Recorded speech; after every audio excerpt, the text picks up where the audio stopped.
Acts chapter 17, verse 25.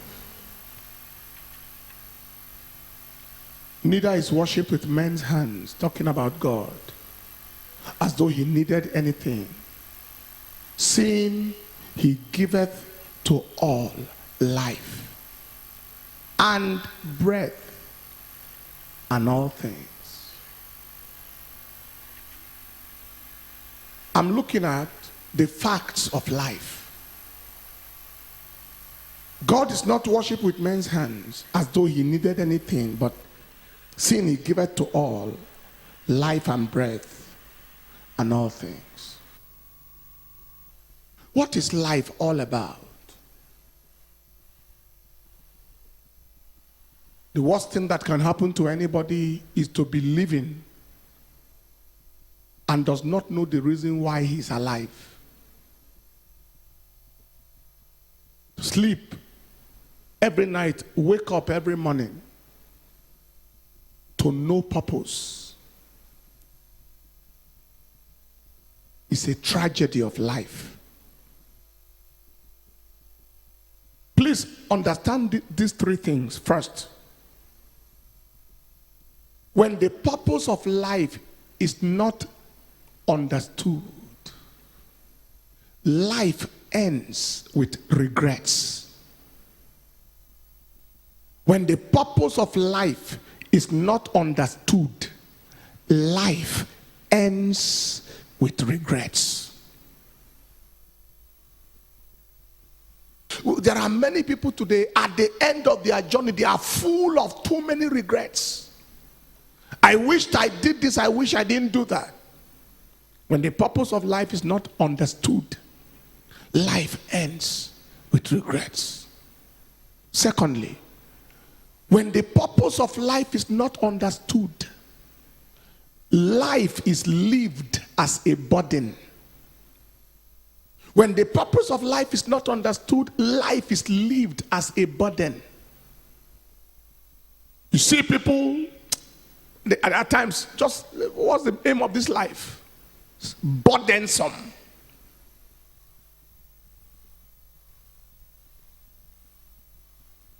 Thirdly, when the purpose of life is not understood, disaster is inevitable. It's like an aircraft moving in the air out of touch with the control tower. Disaster is inevitable. A crash can happen anytime. There are many people whose lives and destinies crashed because the purpose of life was not understood. What is life all about? 5 facts I'll give you this morning about life. Number 1, life is a gift. He giveth to all life. Life is a gift. Nobody decided to live and he's alive.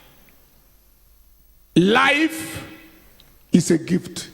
What is the implication of life being a gift? One implication, simple.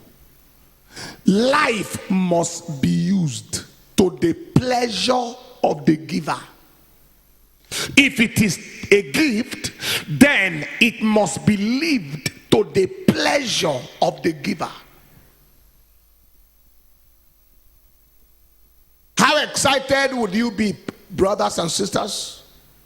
You bought a fine looking suit and you gave it to somebody, and the next time you visited his house, he was using the suit as rag. What a pain. What a pain. That is how exactly Almighty God feels when he gave you life and you choke it with alcohol and you suffocate it with Indian hemp and you squander it in prostitution.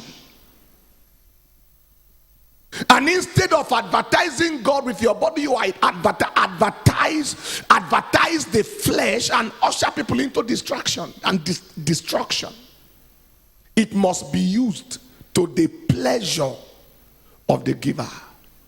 There are people who God see and regret creating them. He regrets. It happened in the days of Noah. He said he repented God that he made man. When he saw the way they lived and he saw the way they squandered themselves, he said, God repented. Why did I make these people? Let me finish them with the flood. As we are seated here, my dear brothers and sisters, when God looks at your life, is he glad that he made you, or he's sad that he made you?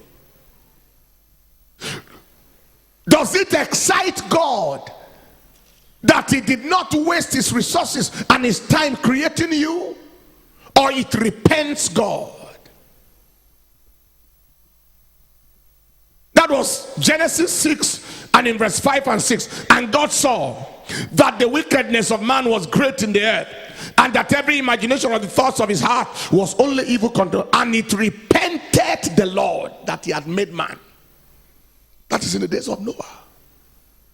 There are many of us. The way we spend our time, the way we spend our money, the way we carry ourselves, God will look and say, oh, what a waste of effort on this one. What a waste. I don't know about you, but I want to live my life to such a point where God will look down and say, this is my beloved son. I am happy with you. I am happy with you. With the way you pray, you study my word, you touch people's lives, with the way you sacrifice yourself for me, with the way you insist on doing what is right and tell others to do the same, with the way you are leading people to heaven and not leading them to hell. I am happy with you. Is God Almighty happy with you? Life is a gift that must be lived to the pleasure of the giver. This is my beloved son. In him I am pleased. Number two, life is a privilege. A privilege. What do we mean by that? It's a privilege. It's a privilege because nobody woke up this morning because he decided to wake up. There were those who slept last night and they couldn't wake up this morning. There was no trace of sickness, no diabetes, no hypertension, no peptic ulcer disease. They slept in health and woke up in death. It's a privilege. Nobody can be too powerful and for the sake of his power he is alive. Nobody can be too wise and because of his wisdom he lived. Nobody can be too talented and because of his talent he lived. Nobody can be so connected that his connection made him to live. For every single second the man lives, it is a privilege, not a right. Is God speaking to somebody here? I heard the story of this very rough American President Theodore Roosevelt. Very rough, very aggressive, very fightful man, very audacious. A man given to adventure. A man who could fight anything. And one day he died. And he died in his sleep. And somebody wrote and said, only in sleep could that man have died. Because if he was awake, he would have fought with death. You see, he was powerful, but not too powerful to bow for death. Am I communicating?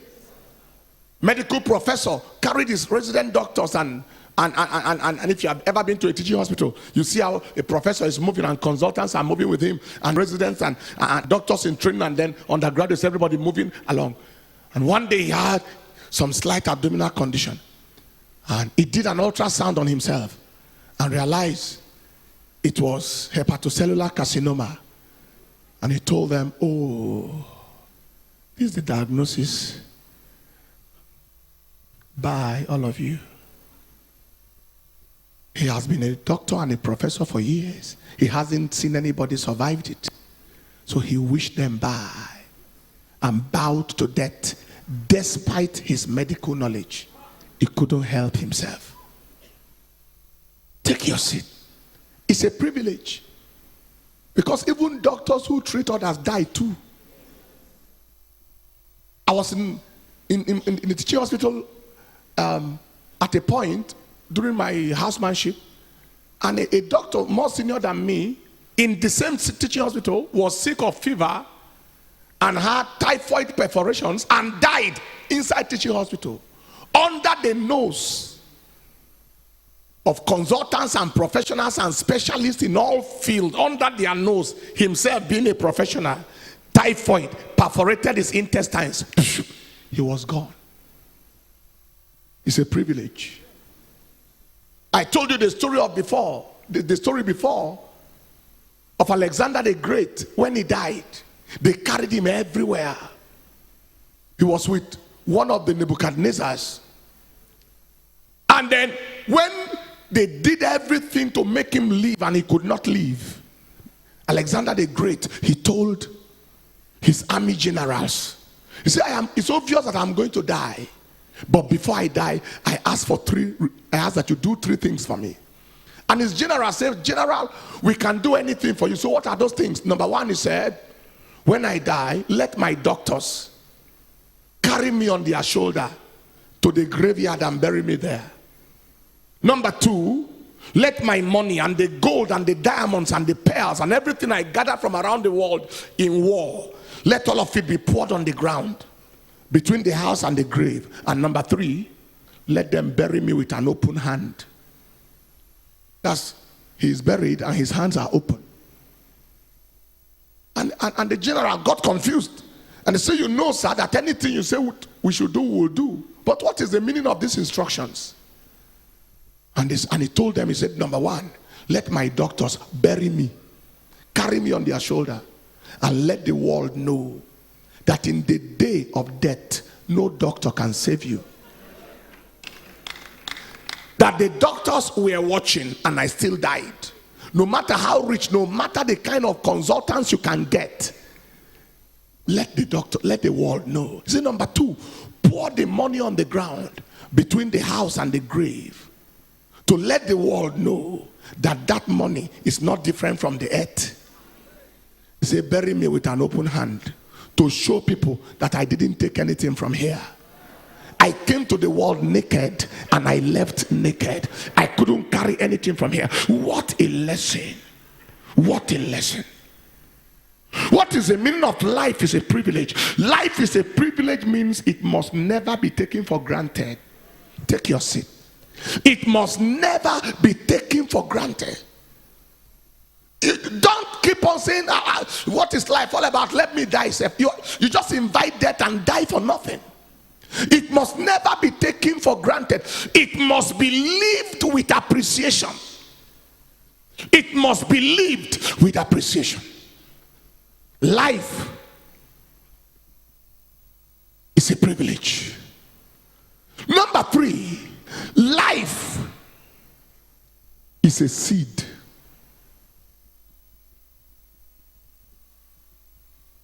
Life is a seed. Life is a seed. Life is a seed.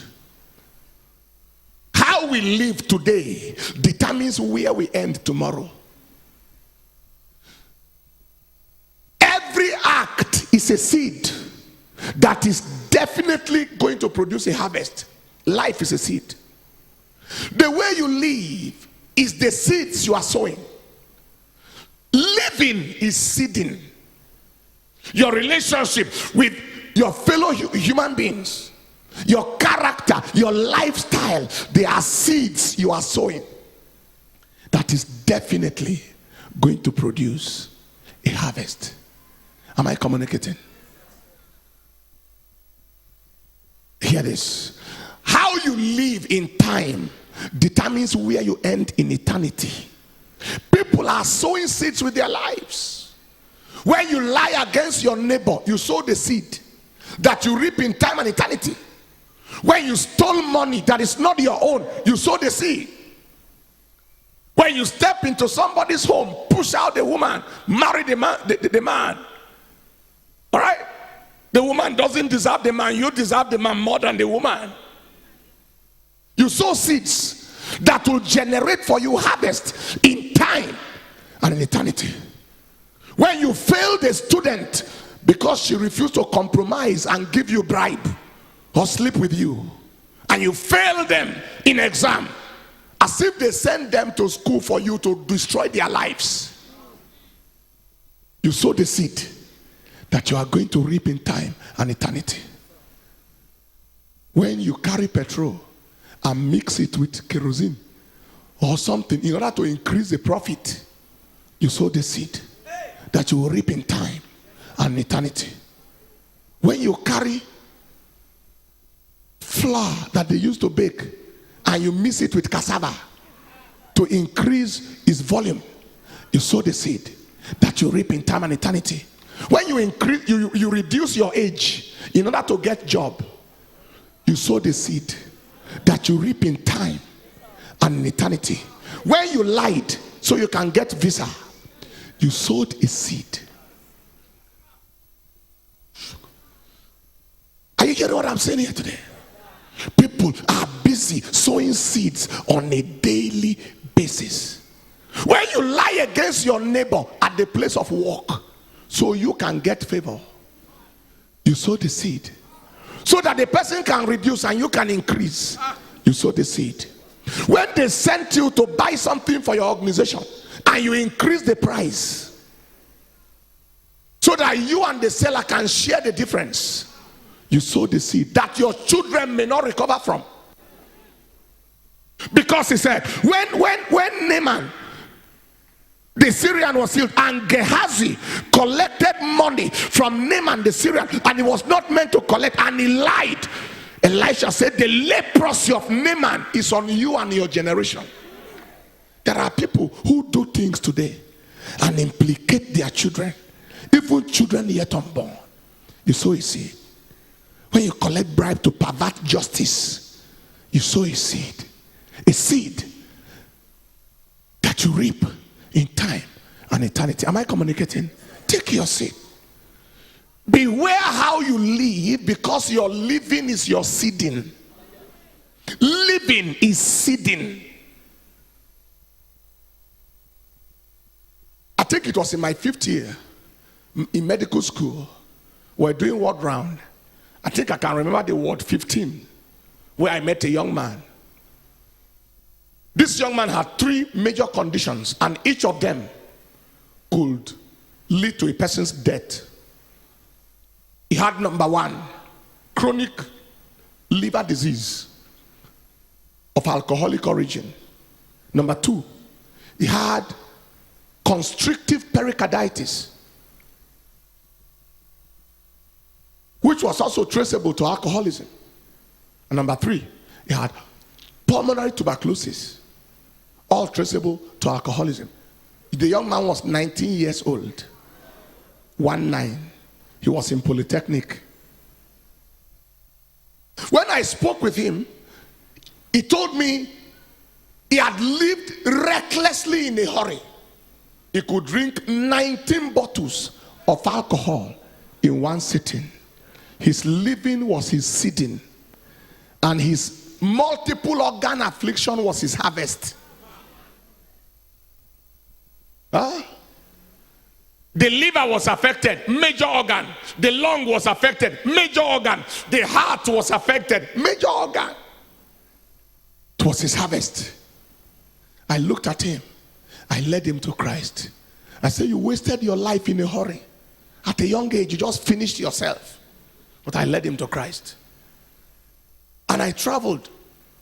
On my return back, I was told that he was taken to the theater because the heart was so bad. The professor of surgery wanted to do a surgery on him and strip. The pericardium is the outer bag, outer covering of the heart. into which the heart beats like this. And it's like, and so when it is constricted, the heart has no allowance to beat. All right? So the professor was trying to strip that outer covering in the surgery, and then he died on operation table. From the theater straight to the mortuary. Having lived in a hurry, he sowed seeds that produced negative harvest. I felt so terrible when I returned back and I was told he died on the table. But I was only consoled a little bit that at least he gave his life to Christ at the dying moment. But he cut short his potential. Everything that could have become of him in this world perished. Any life he was meant to touch vanished. Whatever he was meant to amount to ended abruptly at the frequency of sowing negative seeds that produce negative harvest. Life is a seed. Every time you do something good, you have sown a good seed. Every time you put a smile on somebody's face, you sown a seed that can affect you and affect your children. Every time you touch somebody for God, you sow the seed. Every time you release resources to change lives, you sow seeds. Life is a seed. That was number 3. Number 4, life is a game. It's a game. It's a game.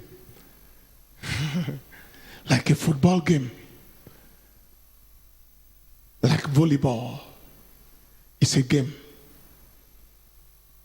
So life is a seed means that you should endeavor to sow good seeds. Now, life is a game. The meaning of that is how you live determines whether you win or lose in life. Living determines winning, and living determines losing. There is a way to live to win in this world and in the world to come, and there is a way to live to lose.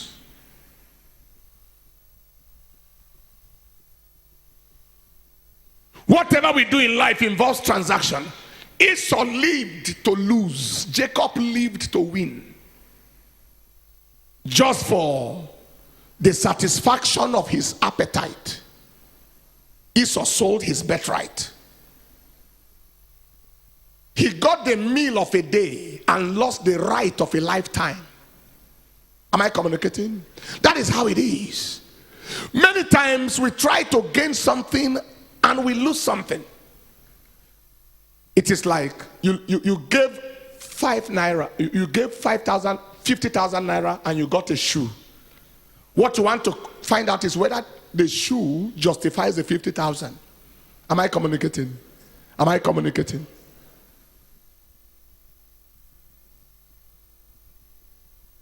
Does the shoe justify the 50,000? If it justifies, it's all right. You live recklessly and got HIV. The pleasure you got, did it justify the HIV? If it justifies, no problem. Query pleasure. Am I communicating? Life is a game. While as we live, we are playing a game.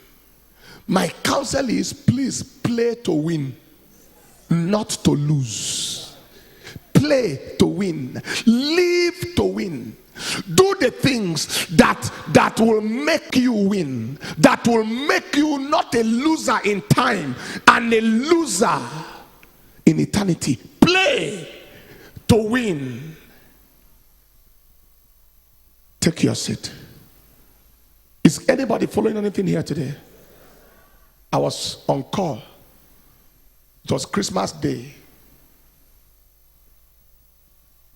of 1994 at the G Hospital. Christmas Day call. And a young man, emergency, and a young man was brought in. He was riding a motorcycle in the night on Christmas Day that had no light and no brake, and he was drunk. What a game. Maybe Maybe he played it before and won, but not on that day. No light, no break, in the night, drunk. He just rode straight into the middle of an oncoming Mercedes car, bam, drunk, and then died on the spot. Brought in dead to the accident and emergency, smelling of alcohol. Dead body, smelling alcohol. That is, he drank liquid hell to assist him to end in hell. Taken straight to the mortuary. What a loss. He played to lose. His game was a loss. He lost in time and then lost eternally in eternity. Do you understand that? In time he had no life left. In eternity he's going to roast in hell forever, regretting whatever created him. Please don't play to lose. In all the lives and the things we do, ask yourself, am I gaining anything out of this? And is what I'm gaining what I'm going to lose? Play to win. Finally, number 5, life is vapor. James chapter 4 and in verse 14, he said, what is even your life? It is even a vapor that appeareth for a little time and then vanisheth away. It's a vapor. Vapor.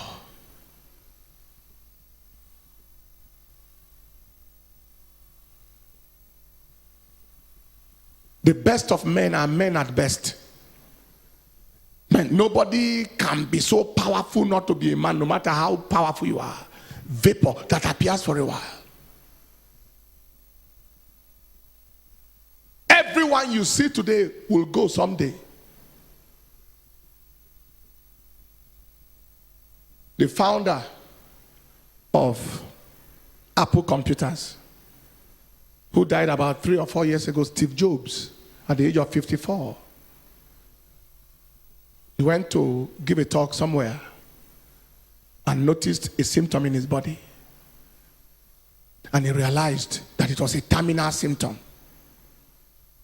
So he gave a 15-minute talk in the university. And he said, by the time the doctor showed him his diagnosis, the whole of his life came before him. How did I live? How should I have lived? What should I do? Then he said, live each day as if it is the last, because one day it will be the last. Do you know the meaning of that? If you live for, let me say, God has planned for somebody here to pass on to eternity on the 5th of July 2060. I think that's a good allowance. If Jesus tarries to come on the 5th of July 2060, it means on the 4th of July, you have only one day to live. But you may not be aware. One day, everybody will have only 24 hours. One day. Don't wait for that 24 hours to arrive. Live it now.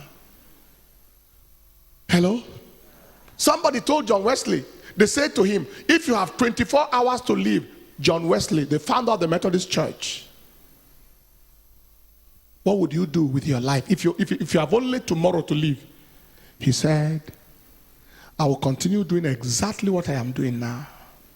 So there is nothing I would have loved to do I'm not currently doing. I am living my life the way I should live it. That is the meaning of life is a vapor. Not to frighten you to say you will die tomorrow. The meaning of that is live on the edge. Live with a sense of urgency. Live on the edge. Live with a sense of urgency. Understand your priorities and understand your posteriorities. Know what to put in front of you and know what to put behind you. Don't bother with what does not matter. Don't spend your lifetime making enemies.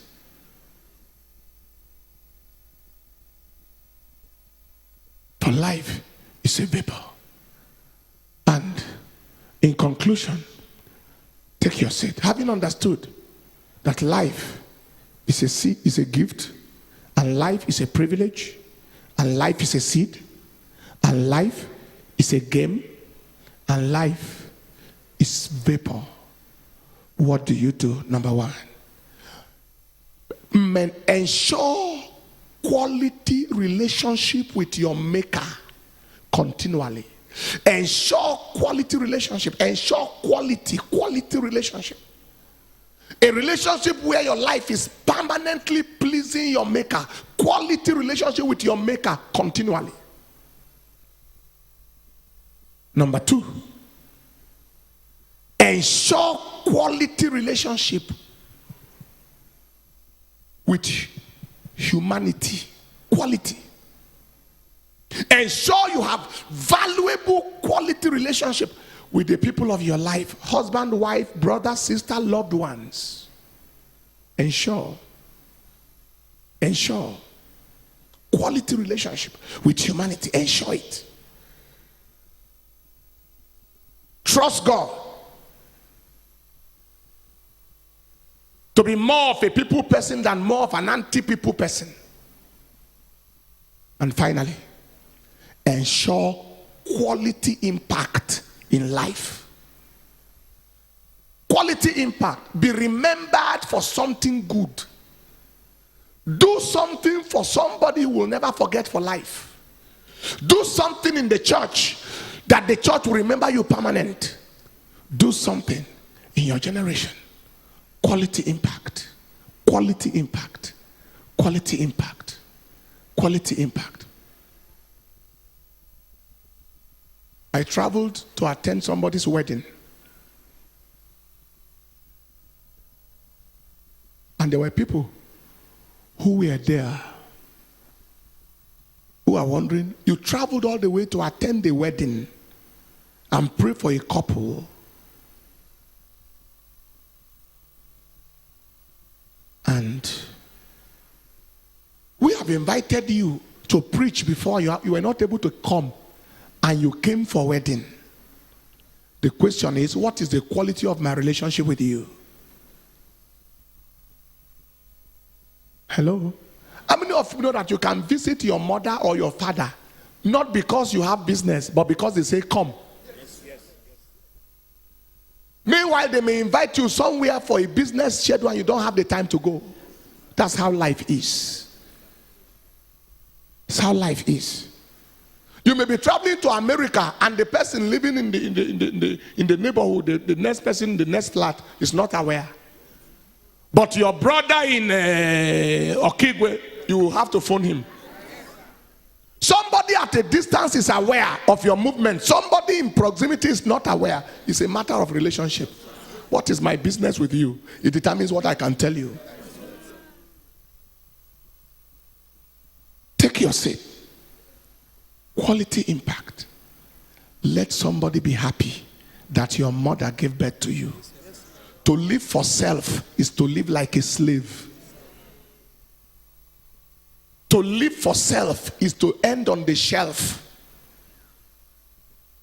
To live for self is to live for less. To live for self is to live for small. Live beyond yourself. Quality impact. Quality impact. And your life can never be the same.